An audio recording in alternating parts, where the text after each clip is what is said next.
நம்ம கண்ட காட்சி உண்மைதானா இல்லை எதுவும் பொய்யா எதுவும் பார்த்துட்டோமா கரெக்டாக தான் பார்க்குறோமா. ஸோ வணக்க மக்களே, சொன்னோம்ல எதிர்பார்த்த மாதிரி பிக் பாஸ்க்கான முதல் ப்ரமோ வந்திருக்கு. இந்த ப்ரமோவில் பார்த்தீங்கன்னா வீட்டுக்குள்ள இந்த வீக்லி டாஸ்க்கை நீங்கள் 24 மணி நேரமாக சூப்பராக பண்ணியிருக்கீங்க. அதனால 24 மணி நேரங்கள் கடந்ததுனால ஒவ்வொரு டீம்ல இருந்தும் ஒரு ஸ்டார் பர்ஃபார்மரையும் ஒரு ஒஸ்ட் பர்ஃபார்மரையும் செலக்ட் பண்ண சொல்லியிருக்காங்க. எப்போவுமே இவனெல்லாம் டாஸ்க் எல்லாம் பண்ணி முடிச்சுட்டு வீக் எண்டில் தான் பெஸ்ட் ஒஸ்ட் செலக்ட் பண்ண சொல்லுவாங்க. பட் இவனை பண்ண பர்ஃபார்மன்ஸை பார்த்து பிக் பாஸே மிரண்டு போய் 24 மணி நேரத்திலேயே ஸ்டார் பர்ஃபார்மரே ஒஸ்ட் பர்ஃபார்மரே செலக்ட் பண்ண சொல்லியிருக்காங்க. பட் உங்களுக்கே தெரியும்ல 24 மணி நேரத்தில் ஒன்றுமே கிளிக்கல, வெறும் வன்மத்தை மட்டும் தான் காமிச்சிருக்கானோ அப்படின்னு. ஸோ அப்படி இருக்கும்போது கண்டிப்பாக வன்மத்தோட தான் செலக்ட் பண்ணுவானுவேன். அந்த வகையில் புருஷன் பொஞ்சாதி 2 பேரும் சேர்ந்து ஒரு விஷயத்த பண்ணுறாங்க பாருங்க. எப்பா எப்பா எப்பா எப்பா என்னால் முடியல சாமி. காய்ஸ் இது ஃபன் டாஸ்க் தானே, கரெக்ட் தானே, ஃபன் டாஸ்க் தான். ராஜாங்கம் டாஸ்க் எதுவும் இல்லையா? இதை நான் கேட்டுக்கிட்டேன், ஏன்னா தெளிவாக பேசணும்ல, அதான் முதல்ல கேட்டுக்கிட்டேன். சரி ஓகே, ஒவ்வொரு டீம்ல இருந்தும் யாரை வந்து ஸ்டார் பர்ஃபார்மராக செலக்ட் பண்ணியிருக்காங்க, யாரை வந்து ஒஸ்ட் பர்ஃபார்மராக இவங்க செலக்ட் பண்ணியிருக்காங்க, நம்ம யாரை செலக்ட் பண்ணலாம் அப்படிங்கிறதெல்லாம் மொத்தமாக பார்த்துடலாம். ஸோ வீடியோக்குள்ள பாருங்க, முன்னாடி மறக்காம இந்த வீடியோ லைக் பண்ணி சேனலை சப்ஸ்கிரைப் பண்ணிக்கோங்க. நீங்கள் போடுற ஒவ்வொரு லைக்கும் தான் நம்ம வீடியோ இன்னொரு 10 பேருக்கு சஜஸ்ட் பண்ணோம். ஸோ முடிஞ்ச அளவுக்கு லைக்கை போட்டு சேனலை சப்ஸ்கிரைப் பண்ணிக்கோங்க. சரி ஓகே, ஃபர்ஸ்ட் இந்த ஸ்டார் பர்ஃபார்மர் ஒஸ்ட் பர்ஃபார்மர் ஒவ்வொரு டீம்ல எப்படி செலக்ட் பண்றாங்கன்னா, ஆப்போசிட்ல இருக்க 2 டீம் சேர்ந்து பேசி அவங்க 2 பேரும் சேர்ந்து தான் ஒரு டீம்ல உள்ள ஸ்டார் பர்ஃபார்மரே ஒஸ்ட் பர்ஃபார்மரே செலக்ட் பண்றாங்க. அந்த வகையில் நான் கவனிச்ச வரைக்கும் ஃபர்ஸ்ட் கிளிப்ல யார் வந்து நிற்காங்க, நம்ம சாண்ட்ராவும் நம்ம ரம்யாவும் வந்து நிற்காங்க. சாண்ட்ரா ரம்யா இவங்க 2 பேரும் சேர்ந்து மாப் மாயாவிஸ் இருக்காங்கல்ல, மாப் மாயாவிஸ் டீம்ல ஸ்டார் பர்ஃபார்மரா பிரஜனை தேர்ந்தெடுக்கிறாங்க ப்ரோ. வேற லெவல் போங்க. எனக்கு தெரிஞ்ச பிக் பாஸ் வரலாற்றிலேயே இப்பதான் ஒரு டாஸ்க்கை வந்து கரெக்டா பண்ணியிருக்காங்க ப்ரோ. ஏன்னா எல்லா சீசனும் இப்படி தான் போகும். எல்லா சீசனுமே இந்த பெஸ்ட் ஒஸ்ட் செலக்ட் பண்ணுறது கொஞ்சம் தேவையில்லாமல் தப்பாக தான் பண்ணுவாங்க ப்ரோ, அவங்களுக்குள்ளே பேசிக்கிட்டு. பட் முதல் முறையாக ஒரு டாஸ்கில் ஸ்டார் பர்ஃபார்மரையும் ஒஸ்ட் பர்ஃபார்மரையும் ரொம்ப பக்காவாக செலக்ட் பண்ணியிருக்காங்க. அந்த வகையில் மாப் மாயாவிஸ்லேருந்து ஸ்டார் பர்ஃபார்மராக நம்ம பிரஜன் அவர்களையும் ஒஸ்ட் பர்ஃபார்மராக விக்ரம் அவர்களையும் தேர்ந்தெடுத்திருக்காங்க. வேற லெவல் போங்க. ஏன்னா சத்தியமாக சொல்கிறேன் ப்ரோ, பர்ஃபார்ம் சூப்பராக பண்ணியிருந்தாரு. யார் நம்ம பிரஜனை சொல்கிறேன், வேற லெவல் பர்ஃபார்மன்ஸ், வேற லெவல். பொண்டாட்டி இந்த பக்கம் திருமணா இங்க இருப்பார், இந்த பக்கம் திருமணா இங்க இருப்பார், இந்த பக்கம் திருமணா இங்க இருப்பார். திரும்புற இடத்துல தான் தன்னோட பொண்டாட்டி முன்னாடி போய் நின்னனால அது சூப்பர் பர்ஃபார்மன்ஸ் அப்படின்னு சொல்லிட்டு அவருக்கு ஸ்டார் பர்ஃபார்மன்ஸ் கொடுத்துருக்காங்க. டாஸ்க்கு கொடுக்கல, ஐயோ நீங்க தப்பா நினைச்சுக்க கூடாது. அதாவது அவர் டாஸ்க்ல ஸ்டாரை மாதிரி பர்ஃபார்ம் பண்ணாரு கொடுக்கல, அவர் வந்து இப்போ சாண்ட்ரா கிட்ட எப்படி பர்ஃபார்ம் பண்ணாங்க அப்படிங்கிற அடிப்படையில் தான் இந்த ஸ்டார் பர்ஃபார்மன்ஸ் கொடுத்துருக்காங்க. விக்ரம் தப்பு பண்ணிட்டார். விக்ரமுமே சாண்ட்ரா கிட்ட போயிட்டு சாண்ட்ரா எதாவது வேணுமா உங்களுக்கு, எதாவது வேணுமா அப்படி சொல்லி கேட்டிருந்தா கண்டிப்பாக விக்ரம் அவர்களுக்குமே கொடுத்துருப்பாங்க. ஆனால் இதை யார் 2 பேர் சேர்ந்து சொல்கிறாங்க அப்படின்னு ஒன்று இருக்குல்ல, ரம்யா.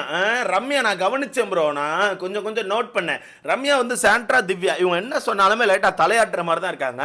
அந்த வகையில் ரம்யா சாண்ட்ரா இவங்க 2 பேர் பேசி பிரஜனுக்கு ஸ்டார் பர்ஃபார்மன்ஸும் விக்ரமுக்கு வந்து ஒஸ்ட் பர்ஃபார்மன்ஸும் கொடுத்துருக்காங்க ப்ரோ. கூச்சமா இல்லை, கொஞ்சம் கூட கூச்சமா இல்லை. இது என்ன டாஸ்க், என்ன எழுவு, அதாவது என்ன மேட்ச், என்ன டீம்னே தெரியாமல் அழுதுட்டு இருக்காங்க ப்ரோ. இது ஒரு ஃபன் டாஸ்க். அந்த பிரஜன் கிட்ட இருந்து என்ன ஃபன் வந்துச்சு, இது ஃபன் டாஸ்க்குப்பா. பிரச்சனை கிட்ட என்ன ஃபன் வந்துச்சு, உங்களுக்கு ஃபன்னாக இருந்ததெல்லாம் எங்கிட்ட வந்து சொல்லக்கூடாது. புருஷன் பொஞ்சாத்தி நீங்கள் மாற்றி பேசிட்டு இருந்தீங்க, அது எங்களுக்கு தேவை கிடையாது. ஓகேவா, எங்களுக்கு என்ன ஃபன் பண்ணீங்க, அவர் எங்களை வந்து என்டர்டைன்மெண்ட் பண்ணுற மாதிரி பிரச்சனை இந்த வீட்டுக்கு என்ன பண்ணார், ஒரு அளவையும் கிளிக்கல. ஐயா ஒரு ஃபன் டாஸ்கில் தேவையே வாய் தான் ஐயா, ஒருத்தரை காமெடி பண்ணுறதுக்கு தேவை வாய்யா. 2வது நம்ம செய்கைகளை கூட காமெடி பண்ணிக்கலாம், பிரச்சனை கிடையாது. முதல்ல வாய் தேவையா. இவர் வாயே ஊமை மாதிரி வச்சுக்கிட்டு கேரக்டர் எடுத்து பண்ணிட்டு இருக்காரு ப்ரோ. ஐயா கேரக்டர் எடுத்து பண்ணுறதுக்கு ஒரு டாஸ்க் ஐயா. வீட்டுக்குள்ள ராஜாங்கம் டாஸ்க் ஒன்று கொடுத்தாங்க ப்ரோ, அந்த இடத்துல கேரக்டர் எடுத்து பண்றதை விட்டுட்டு தேவையே இல்லாத இடத்துல வந்து கேரக்டர் எடுத்து நான் பேச மாட்டேன், நான் ஊமை அப்படி சொல்லி சுத்திட்டு இருக்காரு ப்ரோ. ஊமைன்னு சொல்லி சுத்துறதுல எப்படியா ஃபன் வரும்? இப்போ சரிப்பா வாய் தான் பேச வராது, சரி ஓகேங்க வாய் பேச வரல, கேரக்டர் எடுத்திருக்காரு, ஓகே நல்லதுங்க. பாடி லாங்குவேஜ்ல என்ன காமெடி பண்ணாரு அப்படின்னு சொல்லிட்டு சுத்திட்டு இருக்காரு ப்ரோ. இவர் என்ன கிழிச்சாருன்னு இப்போ இந்த ஸ்டார் பர்ஃபார்மன்ஸ் எனக்கு சொல்லுங்களா. எனக்கு நான் தெரிலப்பா, நான் கூட தப்பாக இருக்கலாம்ப்பா, நான் கூட மேபி பார்த்ததில் ரொம்ப தப்பு இருக்கலாம், என் கண்ணோட்டம் தப்பாக இருக்கலாம்ப்பா. உங்கள் கண்ணோட்டத்தில் சொல்லுங்கள். பிரஜன் காமெடிங்க பேரில் என்னத்தை இந்த வீட்டுக்குள்ளே கிழிச்சாரு அப்படிங்கிறது மட்டும் எனக்கு மறக்காமல் கமெண்ட்டில் போட்டுருங்க. நீங்கள் விக்ரமுக்கு ஒஸ்ட் பர்ஃபார்மன்ஸ் கொடுங்க, தப்பே கிடையாது. ஏன்னா வீட்டுக்குள்ளே பூரா பேர் ஒஸ்ட்டாக தான் இருந்தான், பிரச்சனையே கிடையாது. ஆனால் பிரச்சனை கம்பேர் பண்ணும்போது விக்ரம் வீட்டுக்குள்ளே வேலைகளையாச்சும் பார்த்தாரு. இதில் ரம்யா ஒரு டைலாக் விடுறாங்க, விக்ரம் வந்து வீட்டுக்குள்ளே காமெடி பண்ணி நான் பார்க்கல, வேலை செஞ்சு நான் பார்க்கல. அப்படியாங்க, சரிங்க அவர் காமெடி பண்ணி பார்க்கல அப்படிங்கிறத சரின்னு விட்டுறலாம், வேலை செஞ்சு பார்க்கலன்னு சொன்ன தெரியுமா, ஒத்துக்கவே முடியாது. வீட்டுக்குள்ள பல பேரை தோல்ல தூக்கி போட்டு கூட்டு வந்தார், ஞாபகம் இருக்கா இல்லையா? வீட்டுக்குள்ள பல பேரை தோல்ல தூக்கி போட்டு அங்கே எங்கேயுமா சுற்றிட்டு இருந்தார். அவர் ஏதோ ஒன்று பண்ணார்ல. இப்போ உங்களை ஒஸ்ட்டுன்னு சொன்னோன்னே உங்களுக்கு மண்டையை பிச்சுக்கிட்டு அள்ளணும் போல இருக்குல்ல. ஏன்னா நீங்கள் நேற்று உளுந்து அந்த ரெஸ்ட் ரூமை க்ளீன் பண்ணீங்க, ஓகேவா? ஸோ அப்போ உங்களை ஒஸ்ட்டுன்னு சொன்னோன்னே இப்போ உங்களுக்கு எப்படி இருக்கு? புரியுதா? அதே தான் எல்லாரும் நிலமையும். ஆனால் கூச்சமே இல்லாமல் அந்த பிரச்சனைக்கு ஸ்டார் பர்ஃபார்மன்ஸ் கொடுத்துருங்க தெரியுமா? மறக்கவே மாட்டேன் வாழ்க்கை. இந்த சீசன் முடிகிறதையும் மறக்க மாட்டேன். அந்த வகையில் மாப் மாயாவிஸ்க்கு அதை கொடுத்தாச்சு. அடுத்த சாம்பார் ஸ்குவாடில் வந்து பெஸ்ட் வந்து கனியா, ஒஸ்ட் வந்து சாண்ட்ராவா. ஏங்க சாம்பார் ஸ்குவாடில் யாருமே பெஸ்ட்டு கிடையாதுங்க. யாருங்க காமெடி பண்ணா? ஏங்க தயவுசெய்து யாராவது ஒருத்தர் புரிய வைங்க. அந்த பொக்லைன் போட்டு யாராவது வீட்டுக்குள்ளே போய் கொஞ்சம் சொல்லுங்க, அது ஃபன் டாஸ்க்குன்னு. ஃபன்னே ஒன்றும் பண்ணல. இதில் பெஸ்ட்டு ஒஸ்ட்டு ஒரு கேடான்னு கேட்குறேன். கனி வந்து ஸ்டார் பர்ஃபார்மரா, சாண்ட்ரா வந்து ஒஸ்டான். சாண்ட்ரா ஒஸ்ட்டுன்னு ஊருக்கே தெரியும். கனி எங்கே ஸ்டார் பர்ஃபார்மர்? என்ன பண்ணாங்க ஸ்டார் பர்ஃபார்மர் மாதிரி? யாருங்க இவங்கள? எங்கே இருந்தீங்க பிக் பாஸ் டீம்? எங்கே இருந்தீங்க இவங்கள பிடிச்சிட்டு வந்தீங்க? பைத்தியக்காரப்ப இல்லை, மொத்தமாக எங்கேயா கடந்தான்ல என்ன மொத்தமாக அள்ளி போட்டு தூக்கிட்டு வந்திருக்காங்க பாருங்களா. ஒரு எல்லாமே ஒரே மாதிரி தான் இருக்கு ப்ரோ. ஏதாவது ஒன்றாச்சும் கொஞ்சம் மாறுதல் இருக்கும். கொஞ்சமாச்சும் இந்த பிக் பாஸ் ஷோவை நல்லபடியாக கொண்டு போனால் ஒன்றும் மாறுதல் இல்லை, எல்லாம் அப்படி தான் இருக்குது. அடுத்த ஃப்ளஷ் ஃபைட்டர்ஸில் வந்து ஸ்டார் பர்ஃபார்மராக அமித் அவர்களை தேர்ந்தெடுத்திருக்காங்க. ஃப்ளஷ் ஃபைட்டர்ஸ் அமித் ஓகே தான். அவர் நல்லா ஃபன் பண்ணார், ஜாலியாக அவர் கொடுத்த கண்டென்ட்டை பண்ணார், நல்லா பேசினார். அமித்து கொடுக்கலாம், தப்பு கிடையாது. ஒஸ்ட்டு வந்து ரம்யா கொடுத்துருக்காங்க. அங்கே ஒஸ்ட்டு வந்து ரம்யாவா அப்படின்னு என்ன எனக்கு தெரிஞ்சு தெரில ப்ரோ, சத்தியமாக கிடையாது. ஏன்னா ரம்யா வந்து உண்மையாகவே நேற்று நல்லா வேலை பார்த்தாங்க, பேசினாங்க, நிறைய விஷயங்கள் பண்ண தான் செஞ்சாங்க. ஸோ ரம்யா வந்து ஒஸ்ட்டு பர்ஃபார்மன்ஸில் வரமாட்டாங்க. பட் இருந்தாலும் நான் குத்திட்டானுவேன், அது வேற கதைன்னு வச்சுக்கோங்களேன். குத்திட்டானுவேன், வளைச்சு ஒரு குத்த போட்டானுவேன். ஆனால் எனக்கு என்னென்னா, ஏன்டா இவ்வளோ வன்மத்தோடையே சுற்றுறீங்க நீங்கள்? அப்படி எந்த வீட்டில் என்னத்தை அடித்து பறக்க விட்டுட்ருக்கீங்கன்னு சொல்லி உங்களுக்கு இவ்வளோ வன்மம் இருக்குது. ஆனால் நீங்களே டம்மி பாப்பா மாதிரி தான் உட்காந்துருக்கீங்க. பூரா பையன் அப்படி தான் உட்காந்துருக்கேன். பூரா பையிட்ட கேம் அப்படிங்கிறது ஒன்றுமே இல்லை. ஏன்டா வன்மத்தை மட்டும் நல்லா 10 கிலோ சமந்துட்டு சுற்றுறீங்க? தெரியாமல் தான் கேட்குறேன், ஏன் இவ்வளோ வன்மம்? மாற்றி அப்படி வன்மத்தில் சுற்றுறானு ப்ரோ. வன்மம் அந்த தலைக்கு ஏறி போய் இருக்க போய் தான் எதையுமே உருப்படியாக பண்ண மாட்டேங்கானு. இப்போ ஃப்ளஷ் ஃபைட்டர்ஸில் எனக்கு தெரிஞ்சு ரம்யா ஒஸ்ட்டு கிடையாது. ஒஸ்ட்டு யாருக்கு கொடுக்கலாம் அப்படின்னு பார்த்தீங்கன்னா, எனக்கு தெரிஞ்சு அங்கே யார் வந்து இதாக பண்ணா, வினோத் ஓகே தான், பாட்டு பாடினார். Amit okay, Sabari okay,